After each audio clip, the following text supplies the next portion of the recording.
Welcome to Tata I life. నేను మీ లక్ష్మి. ఈరోజు మన టాపిక్ ఇన్సూరెన్స్ ఇన్సూరెన్స్ ఇన్సూరెన్స్. ఎక్కడ చూసినా రెగ్యులర్గా పదే పదే ఒక బైక్ కొనడానికి వెళ్ళినా, కార్ కొనడానికి వెళ్ళినా, బేబీ పుట్టిన తర్వాత వెళ్ళినా, పెళ్లి టైంకి వచ్చి వెళ్ళినా, హాస్పిటల్కి వెళ్ళినా, జాబ్ వచ్చినా, లేదంటే ఏజ్డ్ బారైనటువంటి పేరెంట్స్ కోసం ఏదైనా మన టాపిక్ మాట్లాడుతున్నా, ప్రతి ఒక్క చోట అక్కడ ఎక్కడికి వెళ్ళినా కూడా మనం రెగ్యులర్గా వినపడేటువంటి పేరు పదే పదే ఆఫ్టర్ కరోనా నుంచి బలపడినటువంటి పదం ఏంట్రా అంటే ఇన్సూరెన్స్ కదండి. అలాంటి ఇన్సూరెన్స్ ఎక్కడెక్కడ వెళ్ళినా ప్రతి చోట వినపడుతుంది. అసలు ఇన్సూరెన్స్ ఎన్ని టైప్స్, ఎన్ని రకాలు ఉన్నాయి అనే విషయం గురించి ఈరోజు మనం తెలుసుకున్నాం.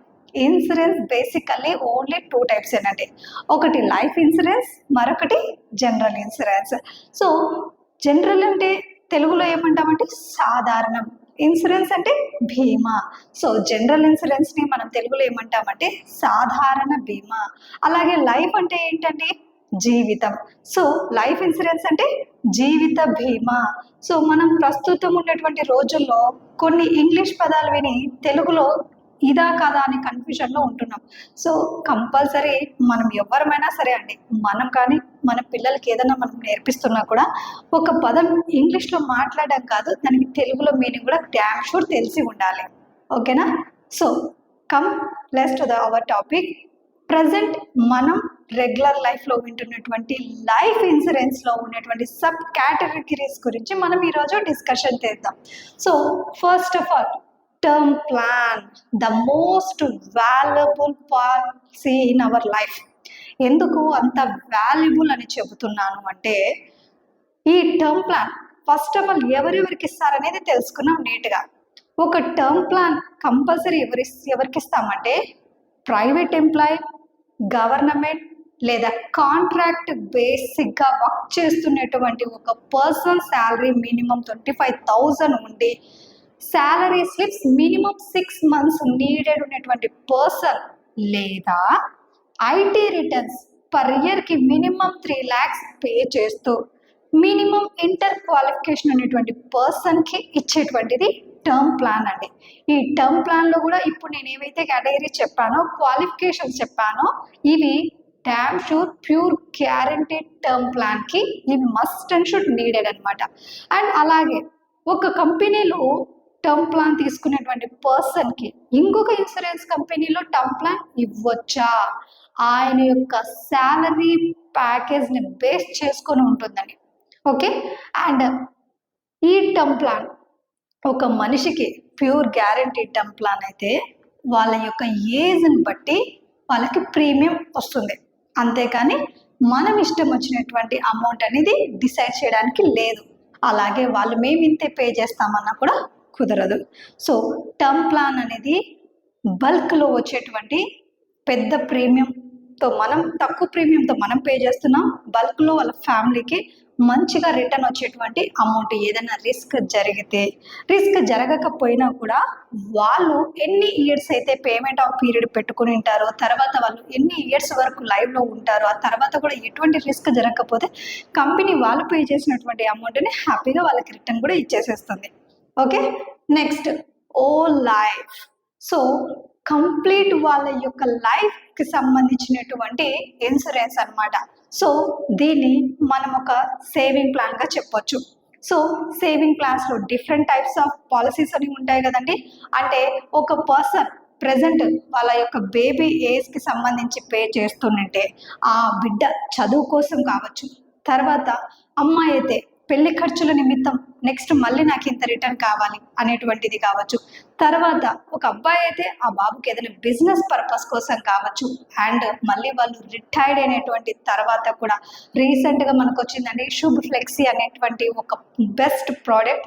ఈ అన్ని ఫీచర్స్కి సంబంధించినటువంటి one of the best product అని మనం చెప్పొచ్చు. అండ్ అలాగే ఎండోమెంట్. సో పాలసీస్లలో మనకి ఈ one of the best option ఉన్నటువంటి ప్లాన్ ఏంట్రా అంటే, మనము పేమెంట్ ఒక 10 to 12 years పే చేసేసింటాం, తర్వాత ఒక పర్సన్కి ఒకటేసారిగా బల్క్గా కావాలి అంటే 12 years పే చేశాడు, next 1 year waiting period, 3 years waiting period కాకుండా, నాకు ఫర్ ఎగ్జాంపుల్ ఒక అమ్మాయి కోసం అయితే చేస్తుంటే ఒక బాబు కోసం అయితే చేస్తుంటే ప్రజెంట్ వాళ్ళ ఏజ్ 2 ఇయర్స్ 5 ఇయర్స్ లోపలే ఉంటుంది. సో అప్పుడు పే చేసి వాళ్ళ యొక్క 25 ఇయర్స్ తర్వాత కావాలి లేదా 30 ఇయర్స్ తర్వాత కావాలి అనేటువంటి పర్టికులర్ పీరియడ్ ఆఫ్ టైంలో లాస్ట్లో 2 టైమ్స్గా రిటర్న్ వచ్చేటువంటి అమౌంట్ అనమాట. సో అది కూడా ఒకేసారి వస్తుంది కాబట్టి బల్క్లో వస్తుంది, మంచిగా వస్తుంది. అండ్ యూలిప్ అంటే యూనిట్ లింక్ ఇన్సూరెన్స్ ప్లాన్ అనమాట. అంటే ఇది కంప్లీట్గా షేర్ మార్కెట్ మీద డిపెండ్ అయి ఉంటుంది. అండ్ మల్టీ క్యాప్ ఫండ్స్లో మన టాటా వాళ్ళు కంప్లీట్గా 100% గ్రోత్ ఉన్నటువంటి మల్టీ క్యాప్ ఫండ్స్లో ఇన్వెస్ట్ చేయడం వల్ల మన కస్టమర్స్ కూడా యూలిప్ ప్లాన్లో కూడా ద బెస్ట్ రిటర్న్స్ వచ్చేటువంటి ఆప్షన్స్ అనేవి చాలా ఉన్నాయండి. అండ్ రిటైర్మెంట్ అంటే ఎవరండి? జనరల్లీ రిటైర్మెంట్ అయినటువంటి పర్సన్స్ అంటే ఎవరిని చెప్తుంటాము? 50-60 ఆ ఏజ్ ఉన్నటువంటి వ్యక్తులు. అంటే ఒక గవర్నమెంట్ జాబ్ చేస్తూ గవర్నమెంట్ డిసైడ్ చేస్తుంది వీళ్ళకి ఏజ్ బారైంది, ఇంకా వీళ్ళు విశ్రాంతి తీసుకోవాల్సినటువంటి టైము. సో 2019 బిఫోర్ వర్క్ చేసేటువంటి వాళ్ళందరికీ కూడా రిటైర్డ్ అయిపోయినటువంటి తర్వాత పెన్షన్స్ అనేవి వస్తున్నాయి. ఆఫ్టర్ 2019 తర్వాత పెన్షన్స్ అనేవి కూడా లేవు. కాబట్టి ఇలాంటి వాళ్ళు, లేదండి మా పేరెంట్స్ గవర్నమెంట్ ఎంప్లాయీస్ కాదు, నార్మల్ ఏదో ఫార్మర్గా చేసుకునే వాళ్ళు, లేదంటే చిన్న చిన్న వ్యాపారాలు చేసుకునేటువంటి వాళ్ళు, ఇలాంటి వాళ్ళకి సో వాళ్ళు కూడా ఏజ్ అయిపోయిన తర్వాత వాళ్ళు కూడా రిటైర్డ్ పీపులే కదండి. అలాంటి రిటైర్డ్ పీపుల్ కంప్లీట్గా పిల్లల పైన డిపెండ్ అవ్వకోకుండా సో 45 to 70 వరకు ఉన్నటువంటి వాళ్ళకి టాటాలో హ్యాపీగా మనం ఇన్సూరెన్స్ ఇస్తున్నామండి. వాళ్ళ ఏజ్ 45+ to 70+ ఉన్నటువంటి వాళ్ళకి ఇచ్చేటువంటి ద బెస్ట్ ప్లాన్స్ ఇవి మన రిటైర్మెంట్ ప్లాన్స్ అనమాట. అండ్ అలాగే ఇక్కడ చైల్డ్ అంటే ఒక అమ్మాయి కావచ్చు, అబ్బాయి కావచ్చు, పాప బాబు ఎవరికైనా సరే వాళ్ళ యొక్క పుట్టుక నుంచి వాళ్ళు పెరిగేటువంటి స్కూల్ ఫీజులకైతే ఏమి, తర్వాత పెళ్లి ఖర్చులకైనా, జాబ్ పరంగా అయినా, విదేశాలకు వెళ్ళాలనుకున్న తర్వాత రిటైర్మెంట్ అయ్యేటువంటి వయసు వరకు వాళ్ళు ఇయర్లీ కంటిన్యూషన్గా వాళ్ళ హోల్ లైఫ్ తీసుకోదగినటువంటి ప్లాన్ అనమాట. సో ఇవన్నీ కూడా కంప్లీట్గా మన లైఫ్ ఇన్సూరెన్స్లో ఒక పార్ట్. ఇప్పుడు మనం జనరల్ ఇన్సూరెన్స్లో ఉన్నటువంటి కేటగిరీస్ దగ్గరికి అయితే మనం వచ్చేద్దాం. జనరల్ అంటే ఏం చెప్పామండి? సాధారణ బీమా. సో సింపుల్ అని గుర్తుపెట్టుకోవడం. లైఫ్ ఇన్సూరెన్స్ అంటే జీవితం, అంటే ఒక లివింగ్ థింగే కదా. మనం an organism is equal to living thing. So ప్రాణం ఉండేటువంటి వాళ్ళందరికీ ఇచ్చేటువంటిది life insurance. And non living things, సింపుల్గా చెప్పాలంటే non living things plus pure health. So ప్రాణం లేనటువంటి వాటికి ఇచ్చేది అండ్ ప్యూర్ హెల్త్ మాత్రమే కావాలి అనేటువంటి వాళ్ళకి ఇచ్చేది జనరల్ ఇన్సూరెన్స్ అండి. ఈ జనరల్లో ఫస్ట్ టాపికే హెల్త్. సో ప్రతి మనిషికి మనము ఉండేటువంటి లైఫ్ స్టైల్కి డ్యామ్ షూర్గా మన మైండ్లో అప్పుడప్పుడు గుర్తు తెస్తుండేది ఏంట్రా అంటే హెల్త్ అండి. మనము ఎవరి మాట అన్నా వింటామో వినము, కానీ డాక్టర్స్ మాట అయితే ఖచ్చితంగా వింటాము. సో మన యొక్క ఆరోగ్యం కూడా మన మనిషి యొక్క లైఫ్ స్టైల్కి లైఫ్ ఎలా రొటేట్ అవ్వాలి అంటే మంచిగా అయినా సరే ఒక ఫ్యామిలీ కింద పడిపోవాలన్నా కూడా ఆ ఇంట్లో ఉన్నటువంటి హెడ్ ఆఫ్ ద పర్సన్ మీద డిపెండ్ అయి ఉంటుంది కదండి. సో ఒక పర్సన్ యొక్క లైఫ్లో ద మేజర్ ఇంపార్టెంట్ రోల్ హెల్తే చూసుకుంటుందండి. సో కాబట్టి హెల్త్ ఇన్సూరెన్స్. సో హెల్త్కి ఇక్కడ ఏంటి అంటే కంప్లీట్గా వాళ్ళకి ఏదన్నా ఆరోగ్య సమస్య వస్తేనే ఆ అమౌంట్ అనేది కంపెనీ ఎంతైతే చెప్పింటుంది 20 lakhs 30 lakhs కవరేజా, అది కంప్లీట్గా ఆ యొక్క కస్టమర్కి ఏదైనా హెల్త్ ఇష్యూస్ వచ్చినప్పుడు మాత్రమే జరుగుతుంది. ఏదన్నా రిస్క్ జరిగినప్పుడు వాళ్ళకి అడిషనల్ ఇన్సూరెన్స్ అయితే ఏముండదండి. ఓన్లీ హెల్త్ ఖర్చుల నిమిత్తం మాత్రమే యూజ్ అయ్యేటువంటిది హెల్త్ ఇన్సూరెన్స్. Next motor. ఇక్కడ మోటార్ అంటే ఏంటంటే ఉదయం లేచినప్పటి నుంచి మనల్ని ఒక ప్లేస్ నుంచి ఇంకొక ప్లేస్కి తీసుకెళ్ళేటువంటి మన ద్విచక్రాలు కావచ్చు, 4 wheelers కావచ్చు, సో మన రథాలు, సో బైక్స్, కార్స్, వీటన్నిటికీ సంబంధించినటువంటి మోటార్స్కి సంబంధించినటువంటి ఇన్సూరెన్స్ మోటార్స్లో ఉంటుంది. సో మనం మనిషి కన్నా ఇన్సూరెన్స్ తీసుకోవడానికి ఆలోచిస్తామేమో, కానీ ఒక షోరూమ్కి వెళ్తే స్కూటీ కానీ, బైక్ కానీ, కార్ కానీ డెలివరీ తీసుకొని దిగే ముందరే డ్యామ్ షూర్గా ఇన్సూరెన్స్ చేయించే తీసుకెళ్తాడండి. ఇక్కడ మనం బాగా గుర్తుపెట్టుకోవాల్సిన విషయం ఏంట్రా అంటే, ప్రాణం ఉండేటువంటి మనుషులే ఇన్సూరెన్స్ గురించి ఆలోచించడానికి వెనకడుగు వేస్తున్నారు, కానీ ప్రాణం లేనటువంటి ఒక బైక్కి, ఒక కార్కి డ్యామ్ షూర్ షోరూమ్ నుంచి ఇన్సూరెన్స్ తీసుకునే బయటకు వస్తున్నాం.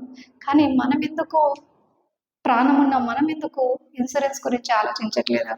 కొంచెం ఆలోచించండి. అండ్ హోమ్, ఇక్కడ హోమ్ అంటే ఒక అపార్ట్మెంట్ కావచ్చు, లేదంటే ఒక గోడౌన్స్ కావచ్చు, మాల్స్ కావచ్చు, మార్ట్స్ కావచ్చు. సో మార్ట్స్ అంటే for example Reliance mall, and marts అంటే డిమార్ట్ లాంటి మార్ట్స్. సో ఇవన్నీ కూడా పెద్ద పెద్ద భవనాలే కదండి. అండ్ మన అపార్ట్మెంట్స్ కావచ్చు, ఈ ప్రతి ఒక్కటి కూడా అంత ఇంత నార్మల్గా అయినటువంటి ఖర్చు కాదు కదండి. ఈ భారీ బడ్జెట్ హౌసెస్కి ఎలాంటి రిస్క్ జరిగినా కూడా దానికి కూడా ఇన్సూరెన్స్ అనేది చెల్లించబడుతుంది. అండ్ నెక్స్ట్ ఫైర్, మనం చూస్తుంటామండి రీసెంట్గా మన ప్రొద్దుటూరులో ఆకృతి అనేటువంటి ఒక పెద్ద బట్టల షోరూమ్ అయితే చాలా డ్యామేజ్ అయింది ఫైర్ యాక్సిడెంట్ జరిగి. సో అలాంటిటప్పుడు వాళ్ళు ముందుగానే ఇన్సూరెన్స్ తీసుకుని ఉంటే డ్యామ్ షూర్గా వాళ్ళకి క్లైమ్ అయితే చేయబడుతుంది. అండ్ వాళ్ళ యొక్క ఓనర్కి కొంచెం అమౌంట్ అనేది సర్దుబాటు కంపెనీ సైడ్ నుంచి చేసుకునే ఛాన్సెస్ అయితే ఉంటాయండి. అండ్ ట్రావెల్, మీరు అమౌంట్తోనే మీరే ట్రావెల్ చేస్తున్నటువంటి టైంలో కూడా ఎలాంటి రిస్క్ ఏదన్నా జరిగితే, ఫర్ ఎగ్జాంపుల్ మీరు ప్లేన్లో వెళ్తున్నారండి, ఆ ప్లేన్ ఏదైనా యాక్సిడెంట్ అయినా, ఎలాంటి రిస్క్ ఏదైనా జరిగినా కూడా ఆ ఖర్చులు కూడా కంప్లీట్గా కంపెనీ సైడ్ నుంచి మీ ఫ్యామిలీకి రిటర్న్ రావడం జరుగుతుంది. అండ్ మెరైన్ అంటే ఏంటండి? ఓషన్స్. సో సముద్రాలలో ఉండేటువంటి చాలా భారీ వెహికల్స్ ఏవైతే ఉన్నాయో అలాంటి వెహికల్స్ ఏంటండి, షిప్స్ కానివ్వండి, ఇలాంటివి ఏవైనా సరే డ్యామేజ్ జరిగినా కూడా అందులో ఉన్నటువంటి ప్యాసింజర్స్ అయినటువంటి మీకు ఎలాంటి నష్టం జరిగినా కూడా జనరల్ ఇన్సూరెన్స్ ద్వారా మీకు క్లెయిమ్ చేయబడుతుంది. సో ఇవండి మన యొక్క జనరల్ ఇన్సూరెన్స్, లైఫ్ ఇన్సూరెన్స్లో ఉన్నటువంటి basic differences. Must and should insurance మనిషికైనా, మనం మూవ్ చేస్తున్నటువంటి వెహికల్కైనా డ్యామ్ షూర్ నీడండి. మళ్ళీ చెప్తున్నాను, ఇన్సూరెన్స్ మీకోసం కాదండి, మిమ్మల్ని నమ్మి ఉండేటువంటి మీ ఫ్యామిలీ మెంబర్స్ కోసం. ఒక్కసారి ఒక్క మాట, బైక్, కారు నోరు లేని వస్తువులు, ఒక వస్తువు పైన మీరుంటే ఇంకొక వస్తువు కొనొచ్చు, అంతకన్నా పెద్ద వస్తువు కొనొచ్చు. ఆ వస్తువుకే కళ్ళు మూసుకొని షోరూంలో వాళ్ళు చెప్పారనేసి ఇన్సూరెన్స్ తీసుకుంటున్నాం, అది మంచిదే. కానీ మీరు లేకపోతే మీ ఫ్యామిలీ అనేటువంటి పెద్ద షిప్ ఏమవుతుందో మీకు తెలుసు. అలాంటిది మనం ఎందుకండి ఒకటికి 2 ఇన్సూరెన్స్ పాలసీలు తీసుకోవట్లేదు? కొంచెం ఆలోచిద్దాం.